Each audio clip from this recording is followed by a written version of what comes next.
have another blockbuster month ahead. Like April, it is a Pluto month, which means great transformations, endings, and rebirths.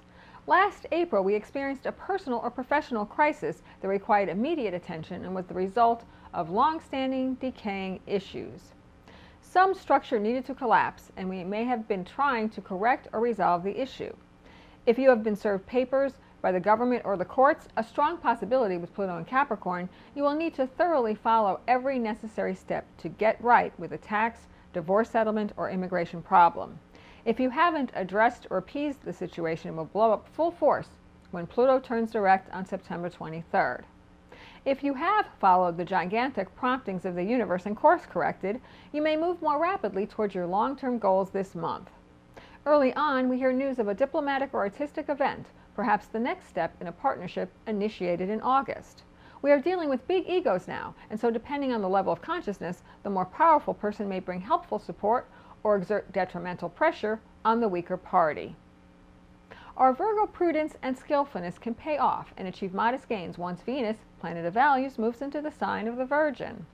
A little humility may be in order.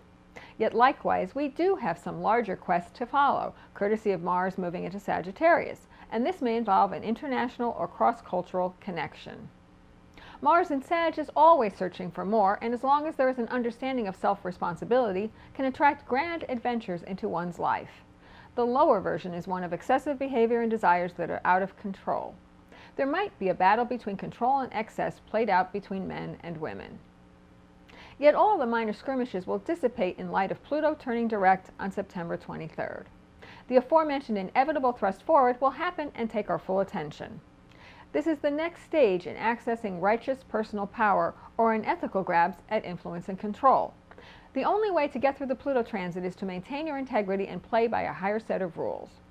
Additionally, you must let go of things that want to leave your life. The Pluto station also activates the January 1st new moon of inevitable dissolution and evolution. New York City and the U.S. have points connected to the Pluto station, so by now, both entities have been hobbled by their illegal use of force and may be dealing with some form of rebellion from their constituents.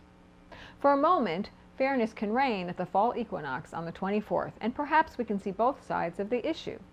That is the ideal scenario, particularly with the North Node in Libra. We must find ways that we can work together, not as lone wolves. And true leadership with innovation and foresight is possible when Jupiter in Leo, lion-heartedness, trines Uranus in Aries, brilliance without trepidation.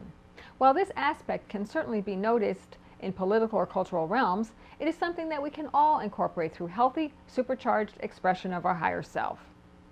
A new world is being born while the old is still dying. We still have 2 more of 7 Uranus-Pluto squares up ahead. But we are more than halfway through the shift, and this year may, in retrospect, prove to be the one that we will remember as life-changing on a personal and global scale. We are doing our best to instill some perspective into these critical moments, and thank you for taking the journey with us. Please continue to subscribe, share, rate, and comment on this video. By now, there's no doubt the energy is happening, so we might as well enjoy the ride.